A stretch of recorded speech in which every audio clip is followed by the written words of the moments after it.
villes d'aujourd'hui ont besoin de beaucoup d'énergie pour éclairer les rues, chauffer ou refroidir les bâtiments et faire fonctionner les bus et les trains.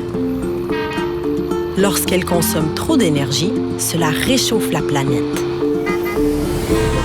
Dans le monde entier, les gens, les plantes et les animaux doivent faire face à de puissantes tempêtes, des incendies de forêt et des inondations. Les gens sont parfois incapables de cultiver la terre pour se nourrir, de trouver un abri ou de protéger leur famille. Nous devons changer notre façon de construire dès maintenant afin que tous les habitants de la planète puissent vivre de manière sécuritaire. Depuis longtemps, l'être humain utilise l'énergie provenant des plantes et des animaux morts qui se sont décomposés dans la Terre. Ces sources d'énergie sont appelées des combustibles fossiles. Mais le problème est que ce sont des énergies sales qui polluent la terre, l'eau et l'air.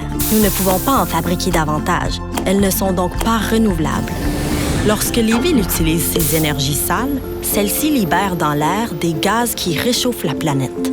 La Terre devient alors trop chaude, ce qui modifie le climat. Nous pouvons tirer des leçons de la façon dont les gens construisaient dans le passé quand ils n'avaient pas d'énergie sale.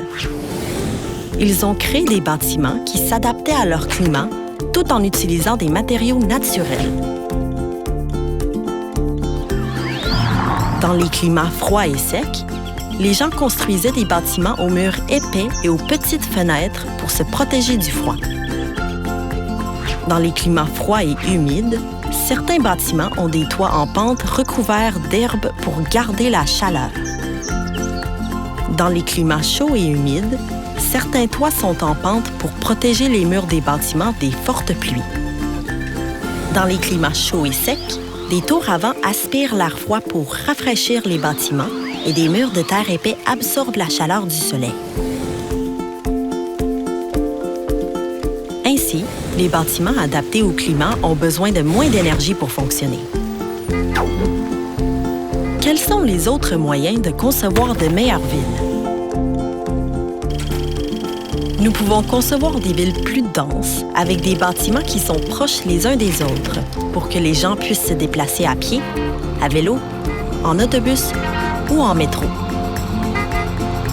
Nous pouvons concevoir des villes qui utilisent des énergies propres, telles que l'énergie provenant du soleil, du vent et de l'eau.